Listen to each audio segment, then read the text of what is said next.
I seriously doubt that I am an ideal husband. I have a stressful job, and I know that sometimes I come home a little irritated. I may not be the best provider either. I'm certainly not a millionaire, but we're doing okay.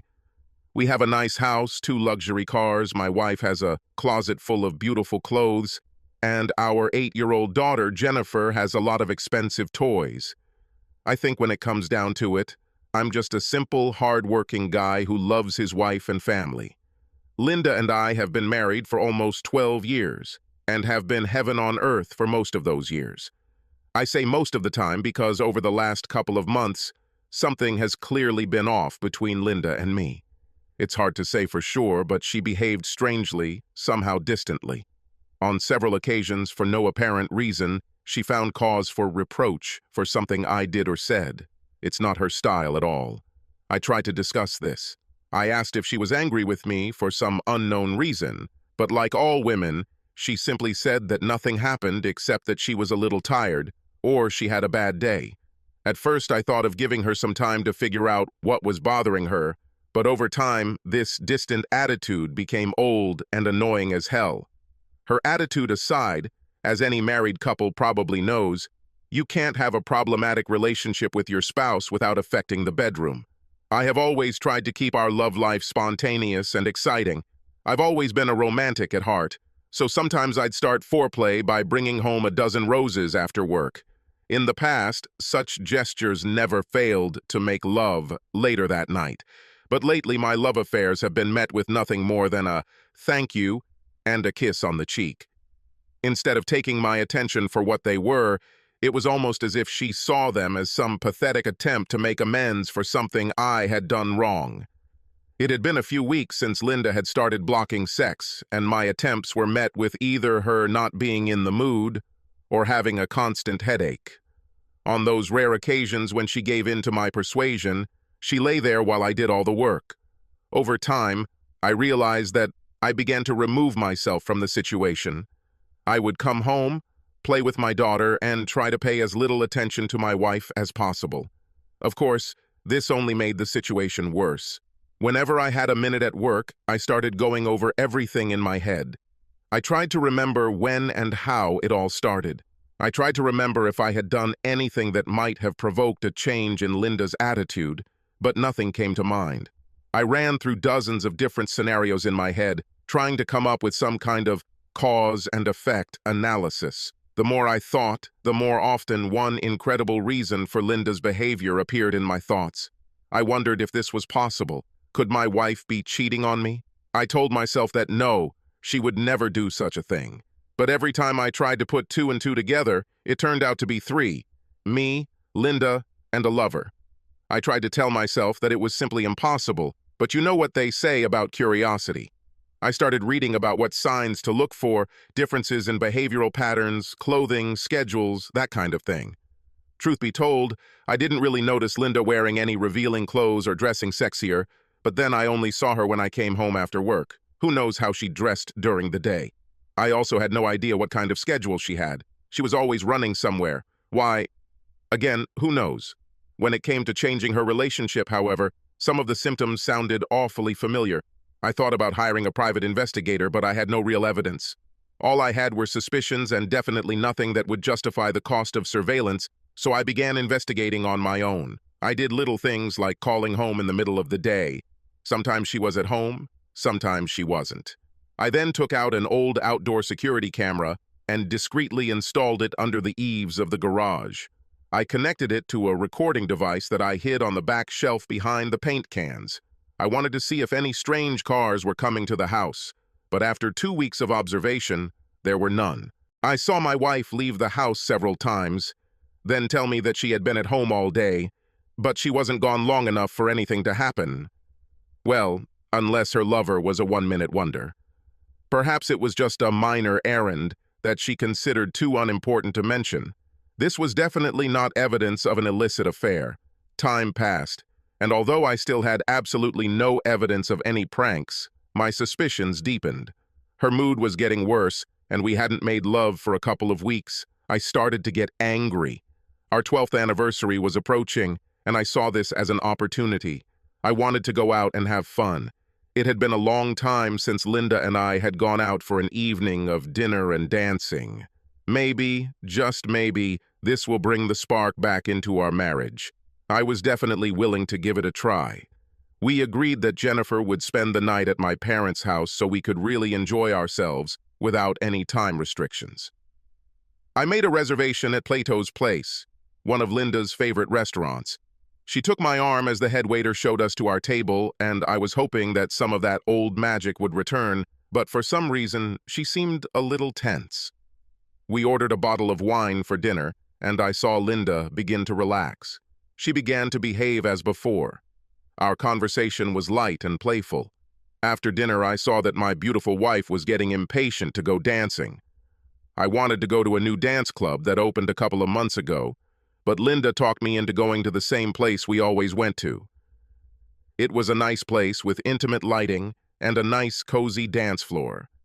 They catered to a slightly older crowd and played music that you could actually dance to, so she didn't have to do much convincing. Well, I'm not that bad of a dancer, if I do say so myself. In fact, this is one of the things that brought Linda and I together. We both love to dance. We found a nice, private table for two, ordered a couple of drinks, took a sip each, then went to show the others that there's more to dancing than just the step. It was like old times. We were both having a great time. We were tired after almost an hour of continuous dancing, so we returned to our table to rest. I sank into a chair, Linda took a sip from her glass of wine, then excused herself and went to the women's room. I watched my beautiful companion as she gracefully swayed her hips with every step. When I finally took my mind off the perfection of my wife's ass, I realized that I wasn't the only one who had my attention on her. Sitting alone at a corner table on the other side of the dance floor, there was a very attractive guy who watched Linda's every move. For a second, I thought she made a peephole with him and wondered if they knew each other. When she disappeared into the toilet, I thought the guy looked straight at me with a smug look. But at this distance, it was hard to tell. The place we were at was strictly a dance club, and I wondered why the guy came alone, but then thought that, like Linda, his date was probably in the girls' room. I kept it in view from the corner of my eye as I waited for my beautiful wife to return.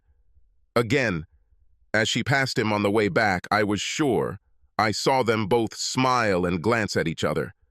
Suddenly, all my suspicions returned. "Honey, could you bring me another glass of wine? This one's gone bad," Linda asked me as she sat down. I was already feeling uncomfortable and especially didn't want Linda sitting alone while I waited at the bar for some busy bartender to leisurely fill my order. I looked around and caught the eye of one of the barmaids. I thought Linda looked disappointed when the young lady approached the table to take our drink order. I just knew the evening was going to go wrong. I felt it in my bones. I looked over my shoulder and saw that guy was still sitting there, alone. He was definitely alone. "Who's that guy in the corner?" I asked. I caught her off guard, and for a moment there seemed to be panic in Linda's eyes. However, it didn't take her long to come to her senses. "Which guy?" The hesitant tone in her voice told me I was on the right track.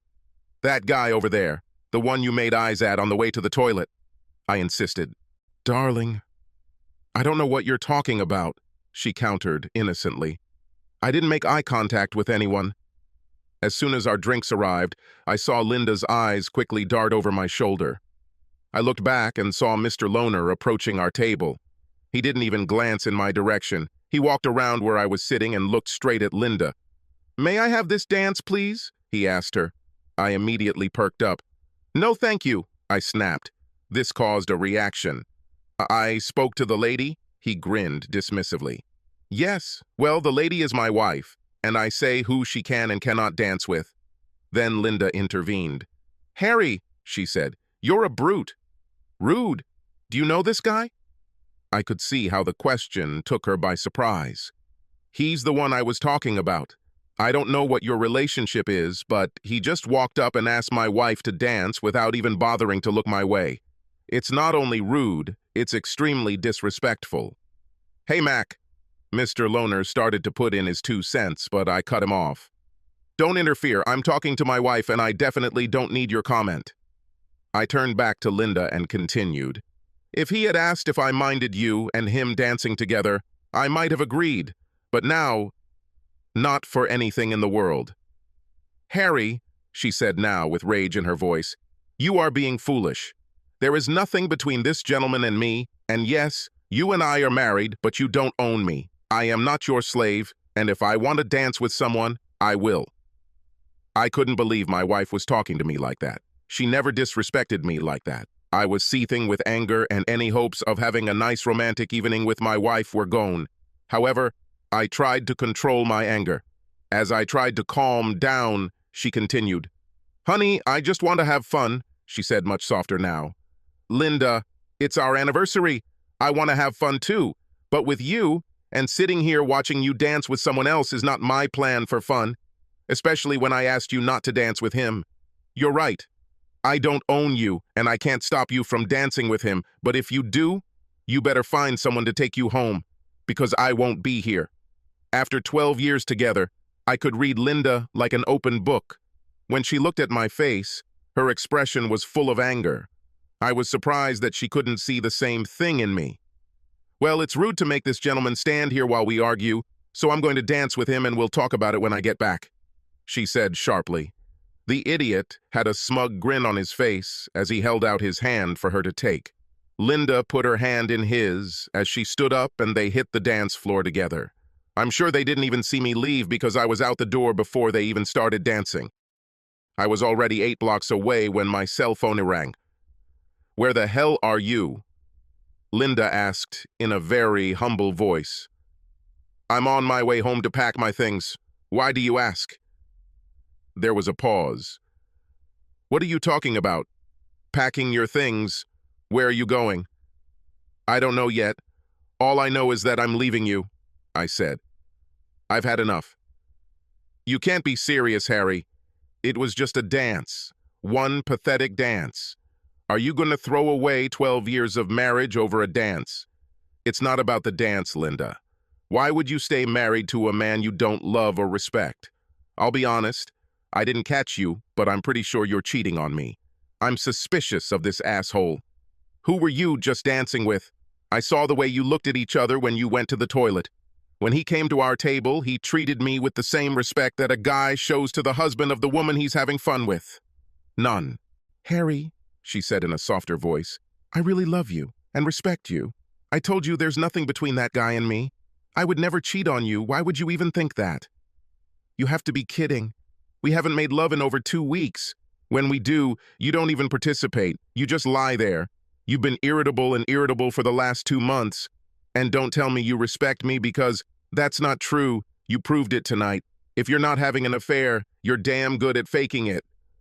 There was only silence from the other end of the line. Finally, I'm sorry, Harry. I didn't realize. I'm sorry for the way I acted. I'm sorry for tonight. I'm sorry that I gave you reason to think I was having an affair. She paused briefly. I probably really looked at that guy on the way to the toilet. He was a handsome man. I noticed him when we were dancing, and we probably saw each other at the same moment, but I'm not having an affair with him. Please, darling, please just come back and get me. We'll talk about it. No, like I said, I've had enough. I told you if you dance with that guy, you'll have to find another way home. And I meant it. I'm pulling into our driveway now. I'll be out of here by then. How will you come back? If you are having an affair, maybe you should just go home with your lover and forget about me.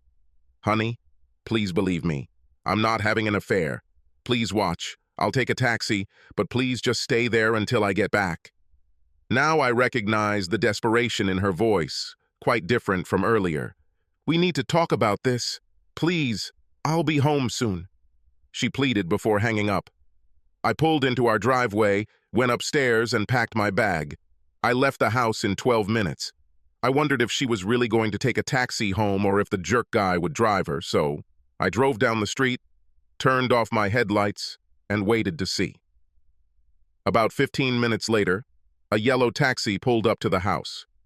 Linda got out and ran into the house. I saw what I wanted to see and went to the motel. Almost immediately, my phone started ringing again. I turned it off. I still had no proof of infidelity, but I had very strong suspicions. I was pretty sure Linda and the guy she was dancing with knew each other. I thought now might be the time for a private investigator. If I had not been home, perhaps she would have gone to her lover for comfort. The next day I looked through the yellow pages and found the detective with the best ad. I went to his office and made an advance payment. After that, I went to work. Tracy, my secretary, told me to call my wife immediately. She said Linda had already called 20 times and something was definitely wrong. I explained that Linda and I were having problems and that I had no intention of answering her calls. I asked Tracy to explain this to her the next time she called. I also called the receptionist at the main entrance and told her not to let Linda into the office if she came. I wanted to give the detective time to see what he could find. Now it was just waiting. A little later that day, Andrea, our neighbor, called me. I knew it would be about Linda, but I didn't want to seem rude, so I answered the phone. "Harry," she began, "Linda told me what happened that night. She's frantically trying to apologize, but she says you're not talking to her." "It's true," I said. "I have nothing to talk to her about." I heard a small sigh from the other end of the line. "She also said that you suspect her of cheating. Do you really believe that?" "I'm afraid so," I replied. "She was acting strange over 2 months ago. That night only confirmed my suspicions." "Confirmed?" "She said all she did was dance with some guy." "No, that's not entirely true. I saw the way they looked at each other before he even came to the table. He was extremely rude to me, and Linda took his side and followed his lead. I warned her of the consequences if she danced with that idiot, but she didn't care. I'm pretty sure they're lovers." "Harry, I'm sure you're wrong.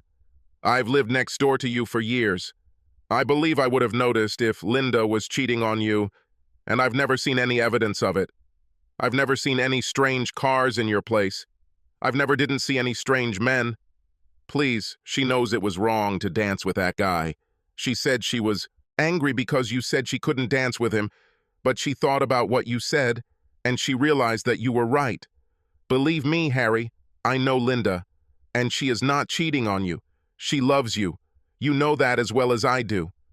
"I'm not so sure anymore, Andrea. She certainly didn't act out of love that night, that's for sure." "Please, Harry, please, just talk to her. You'll never solve anything if you don't talk." I knew she was right, of course, but I wanted to give the detective some time. "Andrea, do me a favor. Tell her I'll call her in a couple of weeks. I still need to think about it." Again, I heard a sigh. "Okay, Harry, I'll tell her. But please call her later. Promise me. Please." "I promise," I told her. We said goodbye, and it got me thinking again. Andrea and her husband Don were good friends of our family. I couldn't imagine Andrea lying to me. If Linda cheated on me, she did it very skillfully. For the next 2 weeks, I was on pins and needles. I contacted the detective a couple of times, but all he said was that he didn't have any news yet. Finally, he called and asked me to come to his office. My stomach knotted as I sat down. He pushed a folder with cuffs across the table towards me. My hand shook when I took it. "You can skip the boring stuff," he said as I opened the first page of his report. "Just go to the bottom of page 5. I nervously flipped through the pages until I found what I was looking for. Evidence? After a thorough investigation, this agency found no evidence to support the client's suspicions of infidelity on the part of his spouse. I think my jaw hit the floor. I wasn't sure how to react. Of course, it was good news, great news, but I was so sure she was cheating. "Are you sure?" I asked, looking at the man across the table again. "Mr. Fremont, I've sent someone to watch your wife's every move for the last 2 weeks. We've been watching the house, monitoring her calls, and following her every time she goes out. We've checked her phone records and credit card statements. We've got nothing found. Not a single piece of evidence that would suggest she was having an affair." I was so relieved that I could barely restrain myself from bursting into tears right in his office. "Go home, Mr. Fremont. Go back to your wife and child.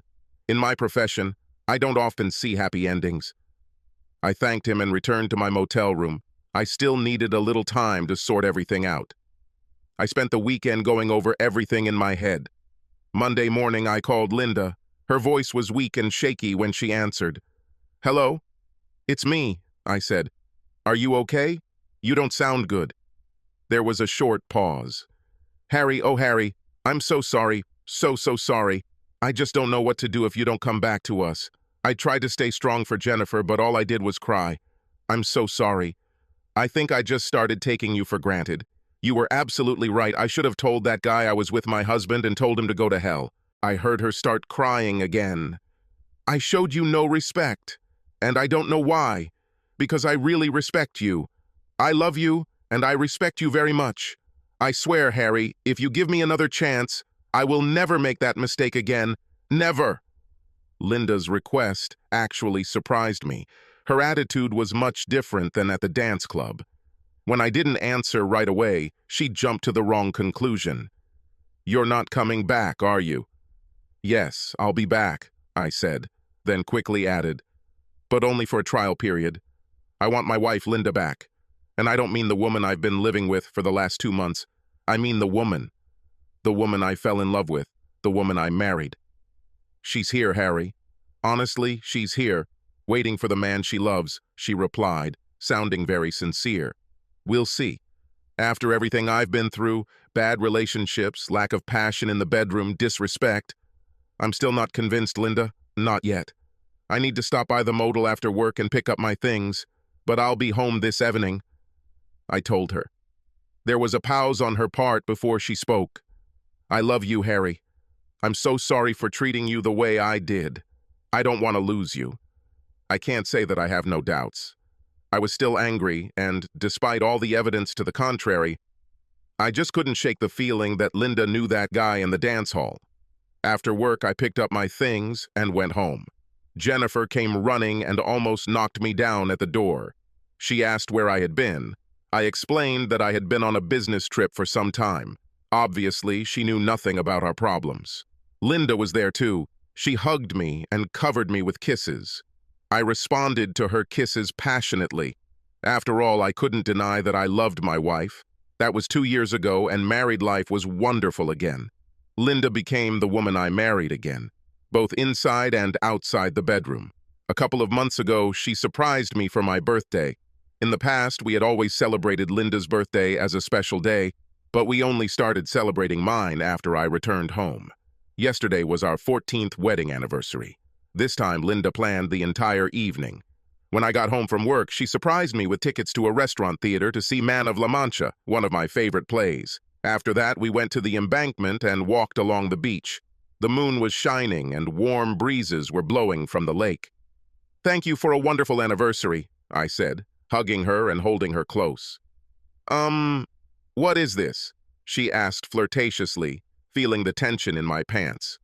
"I think we should go home and do this." I agreed, and within half an hour we were in our bedroom, tearing each other's clothes off. As it turned out, Linda did not give up the initiative for that night. As soon as she undid the buttons on my shirt, she pulled it halfway down my back, then stopped with my arms in the sleeves. She ran her nails down my chest as she lowered herself to her knees. As of today, I don't really know if she cheated on me or not. I'll probably never know for sure. I know I'm glad I decided to come home. Although according to the calendar, spring had arrived a couple of weeks ago, this was the first day that Linda was able to leave the house without a winter jacket. Finally, another Chicago winter is behind us. When she stepped outside, Linda inhaled the fresh smell of morning dew left after the overnight April rain. She smiled, remembering the warm, protected feeling of lying in her husband's arms, listening to the soft rhythm of the rain. On the way to her car, she noticed beautiful blue wildflowers growing on the lawn. She was amazed at their persistence. No matter how bad the winter was, they persisted in the pursuit of a new beginning, a new life every spring. Linda hummed along to the car radio as she drove to a small cafe to meet Katie, a good friend she hadn't seen in a long time. She had a son the same age as Linda's daughter, Jennifer. They met many years ago at a school event, became friends, and have been good friends ever since. Katie arrived first and had already taken a small table in the corner by the window. They waved and smiled at each other through the glass as Linda passed by on her way to the front door. The aroma of freshly brewed coffee permeated the busy cafe as Linda made her way to the line of customers, waiting to order their cup of Colombian bliss. Katie stood up when she saw her friend. "Hi." Both girls laughed at the same time as they hugged each other before sitting down. "It's been quite a while," Linda commented. "How are you?" Katie's eyes shone with joy as she answered her friend. The girls chatted, catching up and laughing at the funny things that happened at some of the school events they attended. They asked each other about children and both mentioned how fast they were growing. They had been talking for about an hour when Katie leaned across the table and lowered her voice.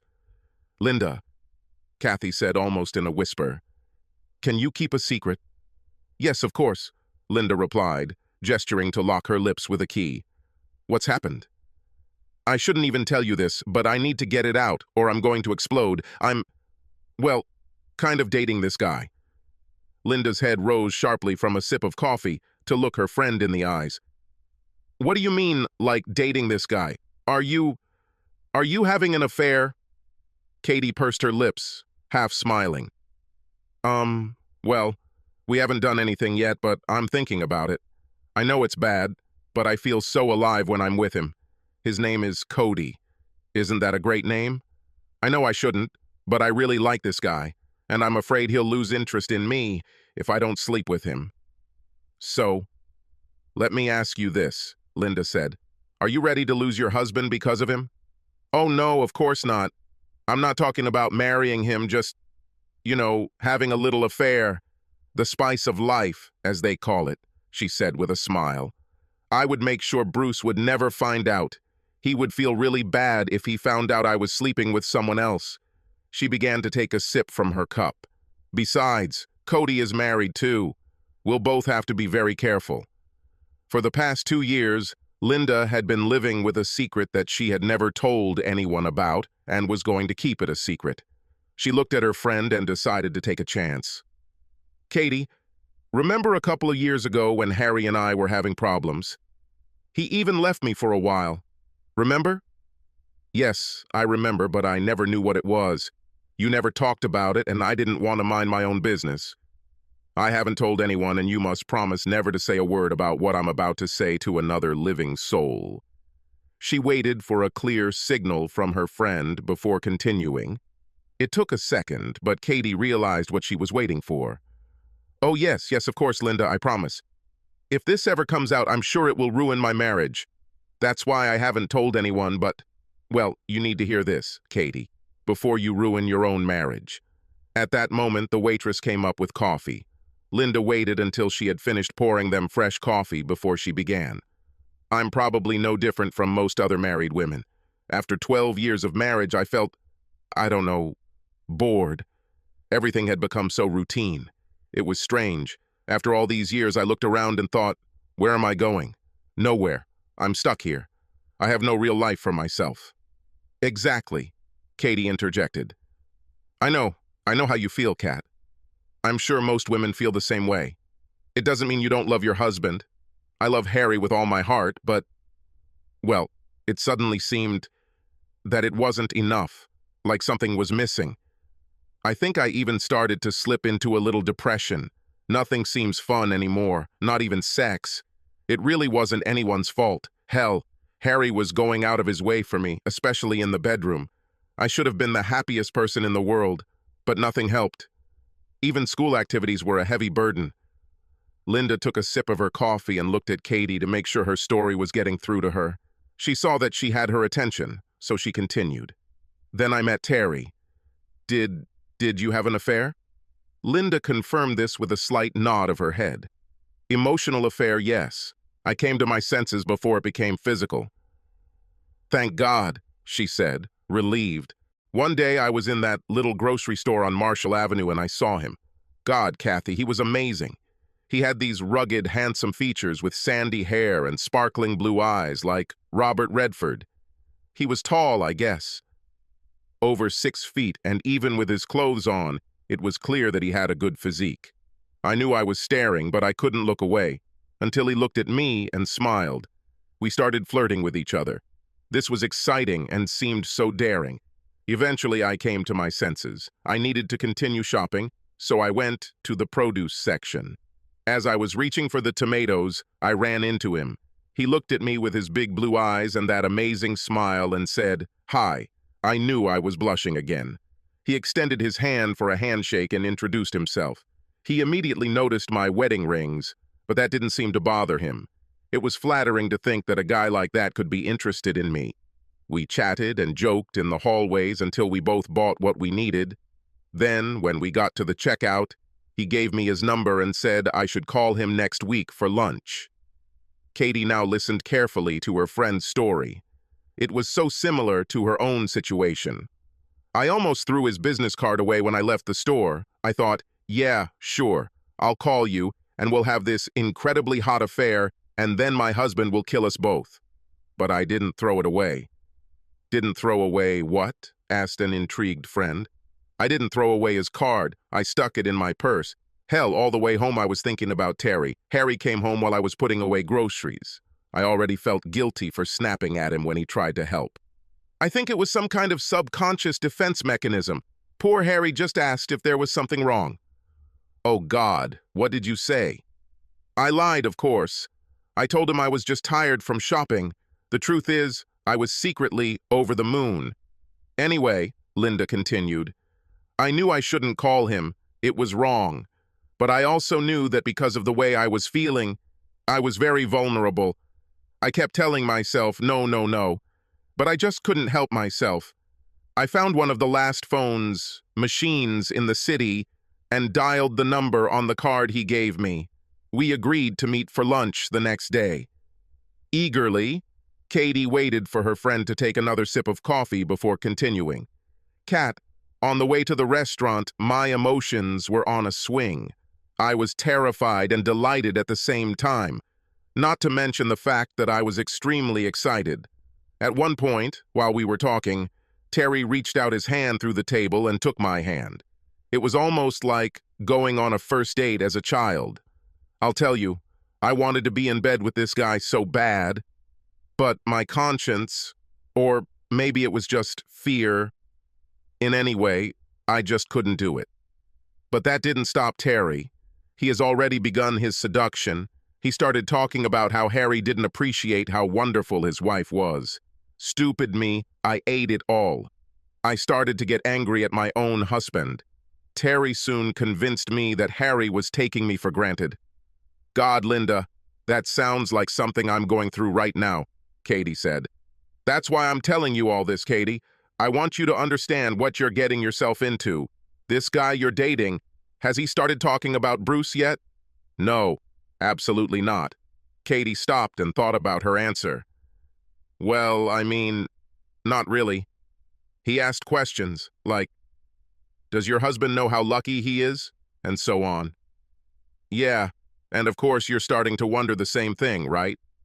Well, Katie, this happens without even realizing it. When Harry left, he told me that I had been harsh with him for over 2 months. I didn't even realize I was doing it. I did the same in the bedroom. I just couldn't force myself to be passionate with a man who I thought was taking me for granted. She saw her friend's eyes light up as she continued her story. Think about it, Katie. What kind of man has an affair with a married woman? Can you imagine Bruce would do such a thing? Bruce? No, of course not. He would never do anything like that. Yeah, so why risk your marriage for someone who would do it? Linda asked. While Katie reflected on what she had said, Linda continued her story. Anyway, we met for lunch again the following week, and it was getting harder and harder for me to stay true to Harry.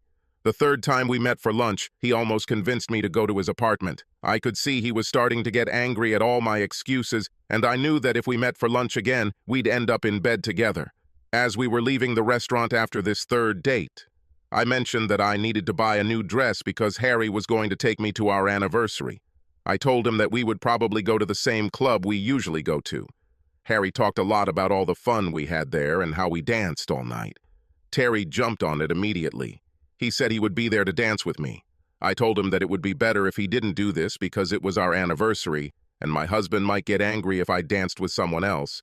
But Terry was persistent and said it would make Harry appreciate me more. He said he would show Harry that other men wanted me, and maybe that would make Harry appreciate me more. "Oh my God, Linda, he really came, didn't he?" Katie asked. Linda took a sip of coffee. "He came. I saw him as soon as we walked in. I didn't dare say anything to him, of course. Until that moment, Harry and I were having a great time, until Terry came over and asked me to dance." "Oh my God," Katie whispered. "Yes.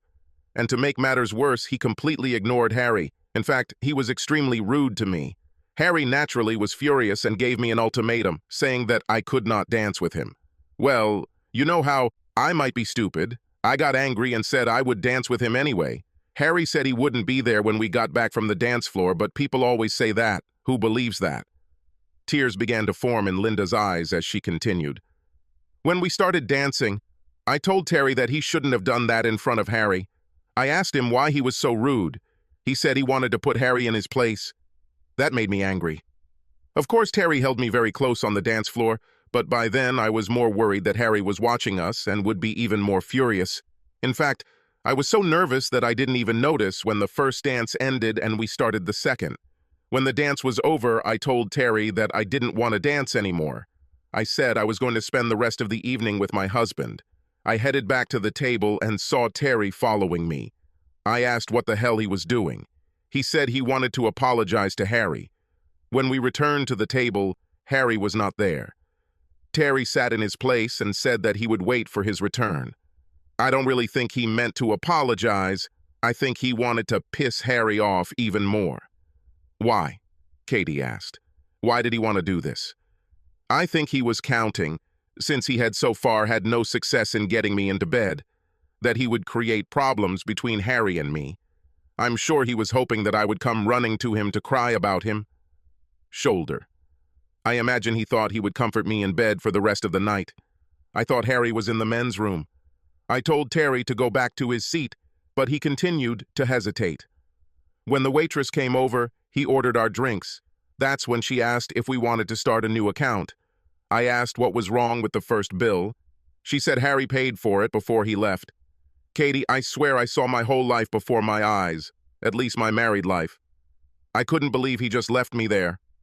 Linda's face became increasingly tense as she continued her story, and this resonated with Katie. Her own emotions began to emerge.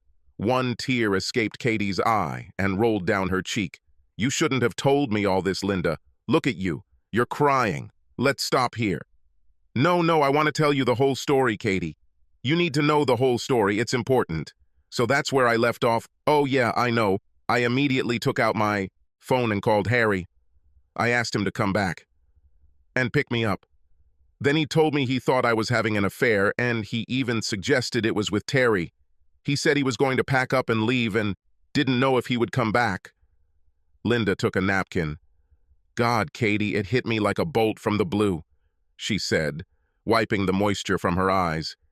"It was like someone turned on a light, and everything suddenly became clear. It wasn't Harry who was taking me for granted. Hell, he was doing everything he could to help. It was me taking him for granted. Him and Jennifer as well. The life we built together. I realized I was risking my entire marriage for some jerk. I asked Harry again to come back and pick me up so we could talk, but he refused, so I called a taxi." "And Terry, what was he doing all this time?" Katie asked. "Oh, he didn't give up yet, not right away. He said Harry didn't deserve me and that I should leave with him. I told that idiot to get the hell out," she said with a smile. "Even after that, he tried again. He followed me outside to wait for the taxi. When it pulled up, he grabbed me and tried to kiss me. I kneed him right in the balls. As he hunched over in pain, I told him that if he ever tries to contact me again, I will sue him for sexual harassment." Katie grabbed her friend's hand as Linda wiped away another tear. "Anyway, by the time I got home, Harry had already left. I tried to call him, but he turned off his mobile. Katie, I was so scared. All I saw was my marriage crumbling before my eyes. My whole family, everything we worked for, was going up in smoke. Believe me, Katie, I've never been so scared in my life." The next day I tried to call him at work, but he refused to talk to me. His secretary told me that he even ordered the receptionist not to let me into the office if I came. I became desperate. So I went to talk to Andrea, our neighbor. Harry liked her and her husband, so I thought maybe he'd talk to her. Well, he talked, but all he said was that he needed time to think, and he would call me in a couple of weeks. I knew putting pressure would only make things worse, so I decided to give him space. These were the worst 2 weeks of my life. When Jennifer was around, I tried to stay strong and just tell her that Dad was on a business trip, but as soon as she left, I just cried. I thought I had lost everything. Harry was so angry that I really didn't think he would come back to me, especially if he thought I was cheating on him. Linda was crying now, remembering the pain she had gone through. "Sorry," she said to Katie. It's hard to remember even now." She took a deep breath and then continued. "As I was saying, Harry finally called and said he was coming home. Katie, I was so close to losing everything. Believe me, it made me realize what I have and how incredibly lucky I am. After all, Katie, love must conquer passion. I love Harry and he loves me. In my opinion, there's not a single man in this world who would be worth the risk of losing it." "Wow," Katie said thoughtfully. "You're right. I don't know what I would do if my husband left me. Have you ever told Harry the truth?" "Are you kidding me? With how close I came to losing him, I wasn't going to risk it again. Katie, I live in constant fear that one day he'll find out. But since the day he came home, I've tried to be the best wife I could ever have. I never took him or our marriage for granted again. Every day I thank my lucky stars for what I have and show Harry how much I appreciate him with all the passion of my soul. All I can hope for is that it will be enough if he ever finds out." Katie squeezed Linda's hand comfortingly. "I'm so glad you told me your story. You stopped me from making a big mistake, Linda. Thank you." The two friends talked some more and then agreed to meet again before saying goodbye. Linda felt good knowing that she had just saved her friend from making a terrible mistake. She parked at her house in time to greet her daughter with a kiss and an after-school snack. "Damn," she thought to herself, "Jennifer is growing up so fast. She'll be 10 years old soon. How does time fly?" When Harry returned home from work, Linda greeted her man with hugs and kisses. She had never spoken about that painful part of their marriage until that day. Talking to Katie only reminded her again what a wonderful life she and Harry had built together. Later that night, as Harry lay blissfully asleep next to her, Linda rolled onto her side and propped herself up on her elbow. She looked at the wrinkles on his face that had appeared with age and remembered when each one appeared. With an almost imperceptible touch, she ran her fingers along the outline of some of the later ones. Her heart beat with admiration and love for the flesh-and-bone man lying next to her. Quietly, Linda leaned down and touched her lips to his, but when their lips touched, Harry's lips turned into a big smile. He hugged his beautiful wife and kissed her passionately. "I thought you were sleeping," Linda whispered.